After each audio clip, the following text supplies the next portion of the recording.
Bienvenidos. Vamos a hablar de análisis automatizado del ritmo electrocardiográfico en el paciente internado por ACV isquémico.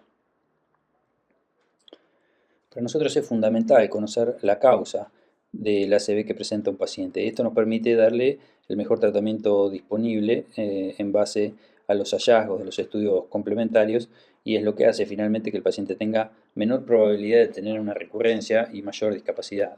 Sin embargo, no siempre es posible conocer la causa, y en un porcentaje importante de los pacientes nos quedamos sin saber la causa.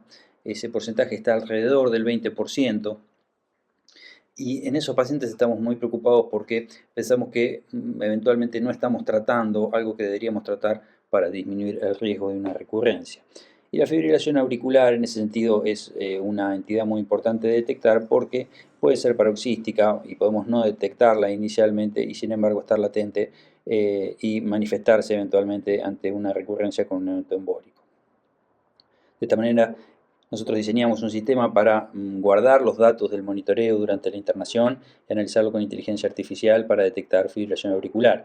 Es un modelo que recién estamos implementando, estamos probando en realidad, y la idea sería poder implementarlo, registrar cuáles son los resultados que tenemos para poder corregirlo, reimplementarlo y así sucesivamente hasta que el sistema sea lo suficientemente robusto como para someterlo a una estricta metodología de evaluación.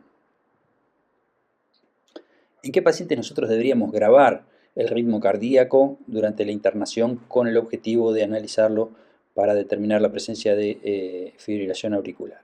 En todos los pacientes que tengan un ACV isquémico dentro de los primeros 7 días del evento, independientemente de que haya alguna otra causa ya demostrada, salvo que esa causa sea la fibrilación auricular.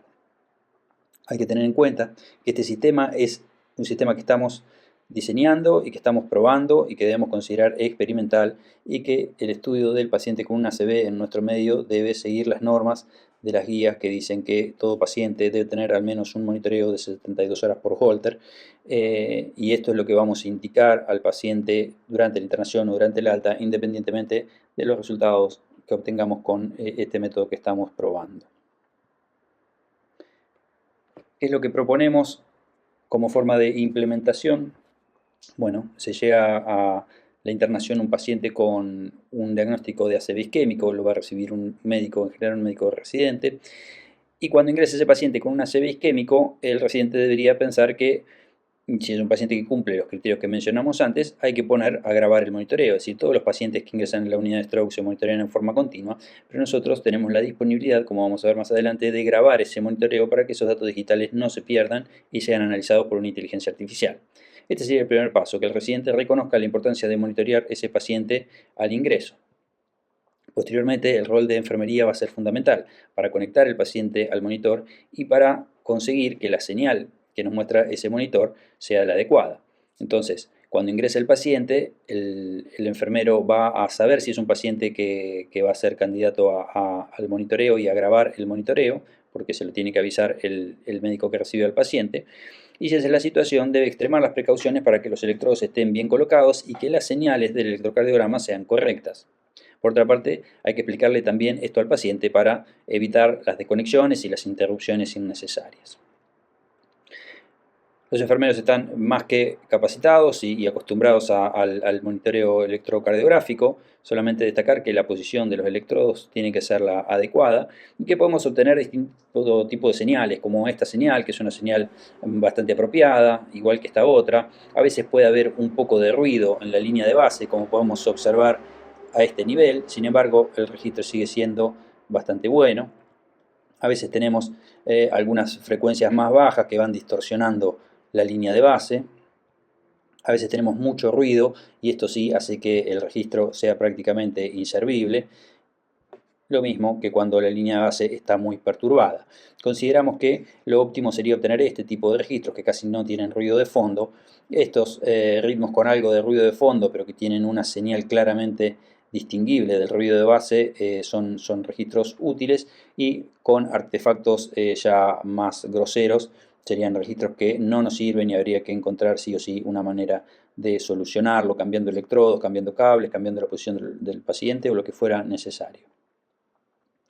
Además de que la señal debe ser correcta, en general preferimos para este tipo de registros señales que sean positivas y lo más altas posibles, es decir, altas señales y que sean positivas, tratando de evitar las señales que sean negativas, aunque esto en realidad no es una condición excluyente, se puede hacer el registro y se puede analizar con inteligencia artificial, aunque las deflexiones sean negativas, pero por lo pronto preferiríamos que las señales sean positivas, y lo que sí consideramos que hay que evitar a toda costa son las señales pequeñas y las señales isodifásicas, es decir, donde no hay una onda claramente más alta que la otra. Esto por supuesto siempre refiriéndose al complejo QRS. Una aclaración sería que de obtenerse en alguna derivación una onda P claramente visible, eso sería altamente recomendable.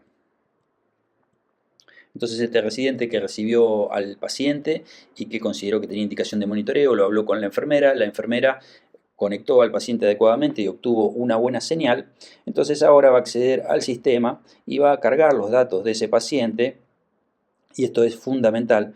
Va a cargar el nombre del paciente, el apellido, un número de ID, y va a poner a grabar todo ese registro electrocardiográfico. Cuando el paciente se retira, cuando el paciente, o si el paciente se va derivado, o se va de alta, o cambia de habitación, en el caso de que si el paciente fallece, es fundamental interrumpir la grabación para que el sistema no siga grabando al paciente siguiente con los datos filiatorios del paciente anterior. Esto es un punto clave para la seguridad del paciente y es algo que va a estar a cargo del médico que esté a cargo de esa cama. Entonces, estos datos que se cargaron en el sistema, que se fueron grabando a medida que pasaba el tiempo, van a ir a ser analizados en un software de inteligencia artificial que entrenamos junto con el servicio de bioingeniería, y lo que nos va a devolver es una serie de archivos donde se van a poder ver los distintos segmentos electrocardiográficos del registro y donde se va a poder ver además si el sistema los etiquetó como pertenecientes a una fibrilación auricular o no. Esos segmentos son los que se van a evaluar de manera conjunta entre el servicio de cardiología y el servicio de neurología para determinar si lo que la inteligencia artificial consideró una fibrilación auricular era efectivamente eso o era un falso positivo, y viceversa, si tenemos falsos negativos.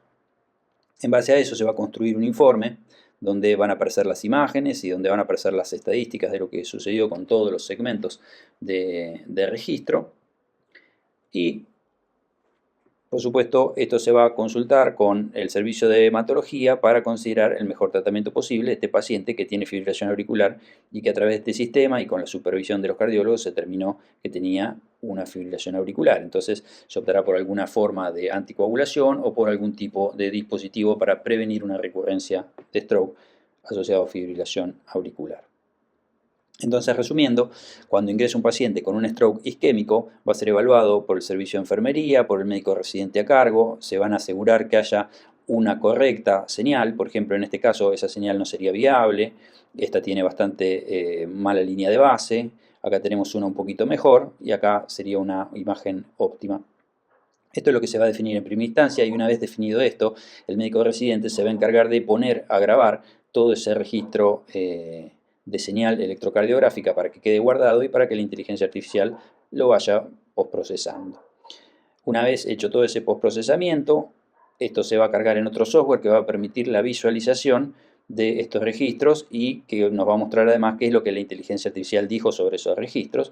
Esto se va a analizar de manera conjunta con el servicio de cardiología, se va a elaborar un informe y hematología va a participar también, por supuesto, en la decisión con respecto al tipo de tratamiento antitrombótico que le corresponde al paciente que tuvo o no un hallazgo de fibrilación auricular. Se tomará una decisión en base a las distintas intervenciones antitrombóticas, y de esta manera se puede conseguir de manera multidisciplinaria hacer un abordaje complejo del paciente con stroke, tratando de disminuir la incidencia de stroke criptogénico y pudiendo darle a los pacientes un tratamiento que ayude a disminuir el riesgo de una recurrencia y el riesgo de discapacidad a largo plazo. Muchas gracias.